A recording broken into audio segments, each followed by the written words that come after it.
Hey everybody, and welcome to this video I made showing my favorite photos of 2022.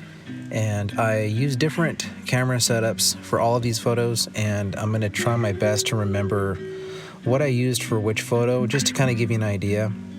Starting with this one, before I got my Leica M2, I was using a little Fuji X-E3 with a Voigtlander lens, and I liked it, and I think the image quality here looks fantastic. Ultimately, like I said, I went to Leica because I just wanted something sturdier, and I tended to misfocus a lot using a manual lens on that Fuji, so I don't know if I just had bad eyesight, but I thought this came out really nice, and hopefully I'm going to be printing this in the near future. I normally don't nail shots like this, but I just thought it came out really well. Next, I took this one in my backyard with my son on my Nikon D200, which I'll mention again. It has a CCD sensor, and the colors are, I think, probably the best I've ever seen. These Nikon shots are pretty much straight out of camera. I didn't boost the color or anything. And there's just something really magical about them. Some people say it looks like film, and I don't really know if I think that, but it definitely does not look like CMOS colors, in my opinion. So I use this camera a lot. I don't remember what lens I was using on that.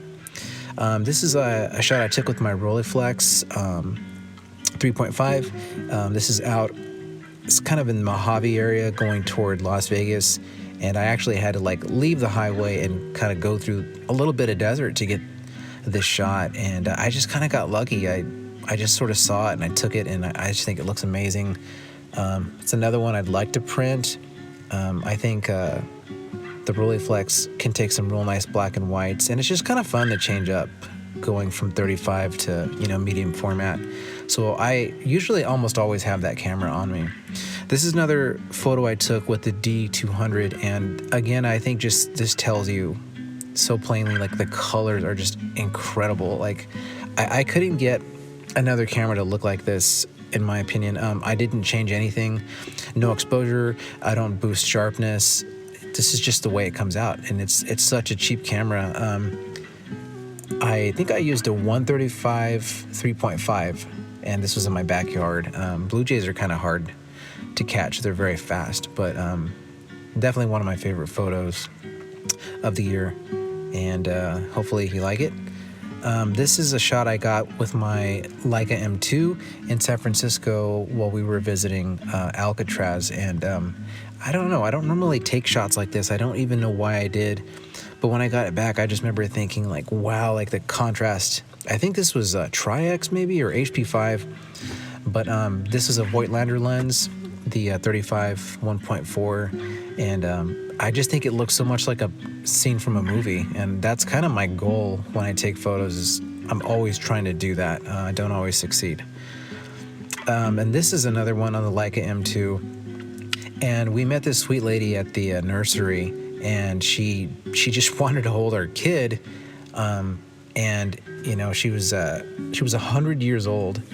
And this was a time, I don't want to use the word, but let's just say when the world was a little uneasy about things going around.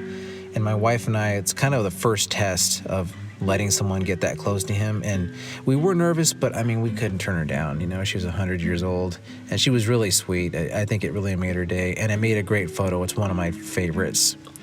This is a shot I took of my brother and his fiance. This is definitely my favorite one. I did this with the Pentax 6.7 on the 105 2.5. It's the one everybody has. And I love the flare that it gets. And I don't know if it's their favorite photo, but it's definitely mine. I just don't think you can beat that camera for portraits. I certainly never have. Unless you're talking large format, and I don't really do that. So this might be technically the best photo I've taken all year, because the sharpness, it's all there. This is a photo of my dad and my sister at a funeral, and I didn't know if anyone was going to think it was strange that I had my camera, but I wanted some memories. And I don't think I've ever seen my sister hug my dad since we were children. I just thought it was a real special moment, and this is really the reason why I am a photographer, is just these are the kind of things I don't ever want to forget. And so I'm really glad I got this one. And my dad appreciated it too. So that's Leica M2 with HP5. This is tied for first place. It's technically number 2, but I shot this on, I think, like a Rikenon, and it's such an incredibly soft lens, and people hate that. But, you know, I just thought this was sweet the way my wife is singing to my son, and it's totally soft. I didn't really nail focus, but there's just something about it. I think it's very special, and I think this is proof that, like, you know, perfect gear isn't always going to get you a perfect photo, in my opinion, because this lens was so soft, wide open like that. But I love this picture. Unfortunately, I don't have the lens anymore. This is number 1. This is a portrait of my dad that I took with the Pentax again, and I think technically it's kind of a bizarre portrait because the sun's just kind of bleeding into it, but I don't know. I'm not really a portrait photographer.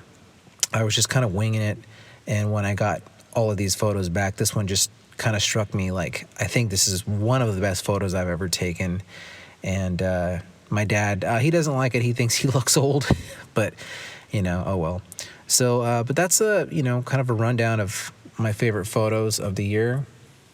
And if you guys have any questions about, you know, the camera gear, I know I kind of went through this quickly, but you know, you can just hit me up in the comments if you want, and we can talk gear.